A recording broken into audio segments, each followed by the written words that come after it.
O preço da traição. Bolsonaro derrotando 1 a 1. Veja a lista das pessoas que eram grandes e hoje não passam de um monte de derrotados. 1. Rodrigo Pacheco, Sonso, Alcolumbre, Batoré, Rodrigo Maia, Nhonho. Eram gigantes, se achavam primeiro-ministros do Brasil. Hoje, são um zero à esquerda, ajudados pelo presidente, foram eleitos presidentes do Senado e Câmara nunca mais voltam ao cargo, pelo preço da traição. 2.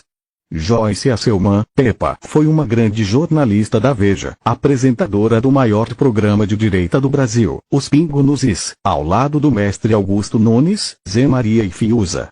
Foi a mulher mais bem eleita do Brasil com mais de 1 milhão de votos, foi líder do governo no Congresso, mas inventou de trair Bolsonaro, dando golpe para defender a quadrilha do PSDB, se derreteu, ela e o PSDB.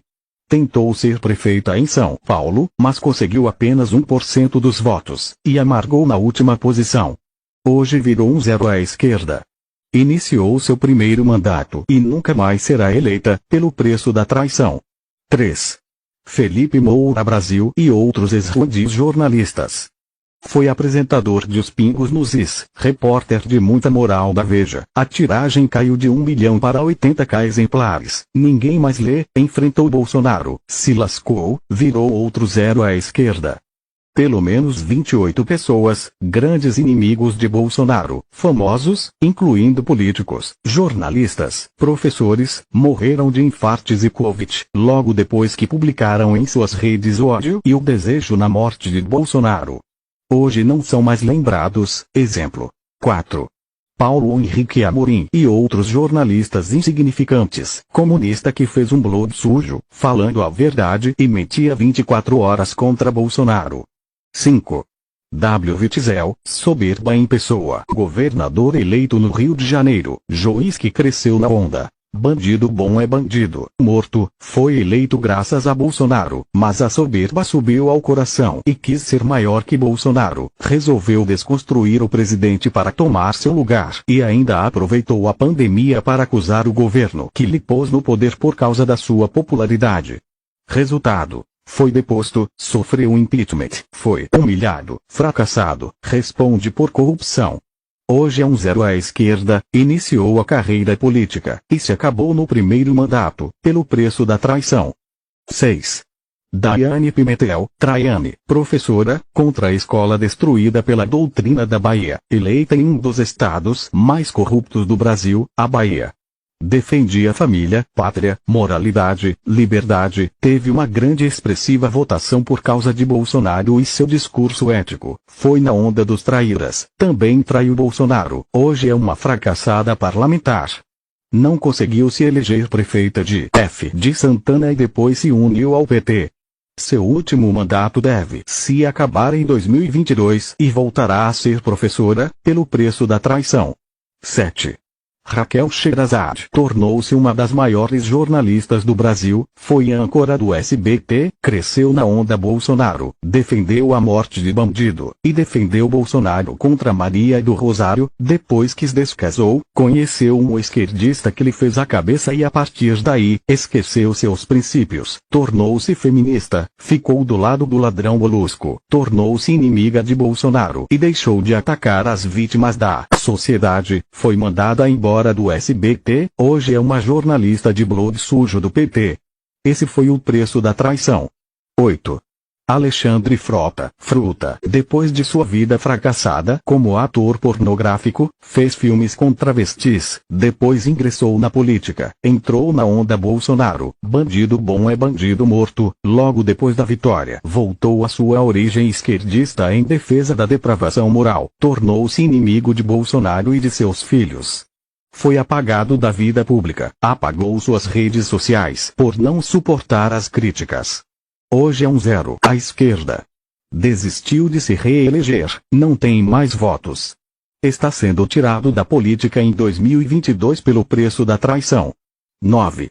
Movimento Vem Pra Rua foi o segundo maior movimento de direita do Brasil.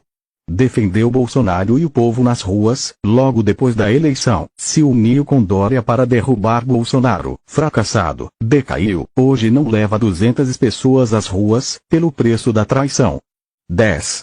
MBL, PSOL Kids, maior movimento social do Brasil, criado por 3 jovens de direita, conservadores, se uniu a Bolsonaro, levou 6 milhões de pessoas, ajudou a destruir o PT e derrubada de Dilma.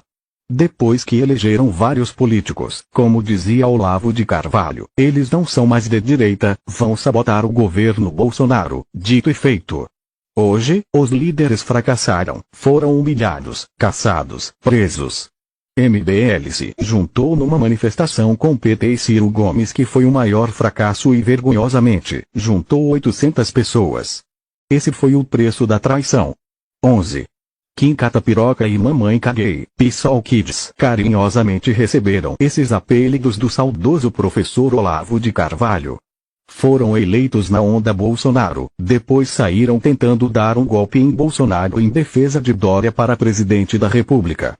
Foram destruídos pela direita. Ficaram conhecidos como nazista e tarado por mulher pobre. Hoje, são 2 zeros à esquerda pelo preço da traição. 12. Dória, calcinha apertada, foi o grande aliado de Bolsonaro em 2018, eleito com o nome Bolsodoria. Dizia que bandido bom é bandido morto. Assim que foi eleito, ficou do lado dos bandidos, contra a polícia. A soberba subiu o seu coração para derrubar Bolsonaro. Foi o maior hipócrita e sociopata, comprou a mídia para destruir Bolsonaro, colocando-se como o salvador da pandemia e Bolsonaro, o genocida. Se uniu ao PT, multou Bolsonaro com inveja para tentar intimidar nas motocicletas, em vão. Bolsonaro tornou-se líder das ruas e Dória foi proibido de andar em São Paulo. Conseguiu 1% nas pesquisas, o próprio partido sabotou, chorou e arregou na disputa para presidente pelo preço da traição. 13. Mandetta, mutreta, indicado para ser ministro da Saúde, ficou do lado de Bolsonaro no início do governo. Quando veio a pandemia, ele achava que poderia ser o salvador de vidas e no momento certo para destruir Bolsonaro e futuramente se tornar presidente do Brasil. Se uniu à esquerda, ficou do lado do tranca tudo a economia. A gente vê depois, milhares de brasileiros faleceram, se opondo à cloroquina. Entendeu, mano? Oposição a Bolsonaro, foi o responsável por demonizar o remédio que estava há 90 anos salvando vidas, simplesmente porque o remédio estava associado ao nome de Bolsonaro. Além disso, mandou o povo ficar em casa, aderindo à mentira da velha mídia, só procurar o hospital quando estivesse morrendo sem fôlego. Milhares morreram e depois colocou a culpa em Bolsonaro. Mandetta hoje foi apagado da vida pública, é 1 zero à esquerda pelo preço da traição. 14. Sérgio Moro, marreco, foi o maior carrasco de bandido, prendeu o maior traficante do Brasil, Marcola e o maior ladrão do dinheiro público do mundo. 9 dedos, foi considerado o 10º homem do mundo pela. Os transmissores da Globo precisam ser lacrados urgentemente em todo o Brasil, pois tal emissora fugiu completamente da finalidade para a qual foi autorizada a funcionar e, portanto, já não se justifica que continue no ar. Hoje ela não passa de uma facção, cujo único objetivo é derrubar o governo do Brasil, democraticamente eleito. Ajudem, por favor, a viralizar isso, para que salvemos a democracia brasileira. Mande para todos os seus contatos. Precisamos ser coerentes com aquilo em que acreditamos e não há dúvida de que a Margaret Mead, importante antropóloga norte-americana, estava certíssima quando disse: nunca duvide de que um pequeno grupo de pessoas, preocupadas e comprometidas, possa mudar o mundo. Na verdade, essa é a única via que conseguiu produzir mudanças até agora. E também é absolutamente certo que o Martin Luther King, grande pacifista negro, também norte-americano, tinha 100% de razão quando disse: para que o mal triunfe, basta que os bons não façam nada. É o que está acontecendo no Brasil hoje, infelizmente. Não podemos ficar calados. Temos que nos indignar e agirmos. Precisamos usar as armas apropriadas que temos nas mãos. E o WhatsApp, apesar da restrição de só podermos mandar o mesmo arquivo para lotes de apenas 5 pessoas, ainda é uma arma poderosa. Veja a seguir o que diz o jornalista de Belo Horizonte, José Aparecido Ribeiro, que é também licenciado em filosofia, sobre o comportamento da Globo, com muita propriedade. A Globo colocou todo o seu arsenal tecnológico e humano a serviço de um massacre. Uai, seu app de vídeos curtos.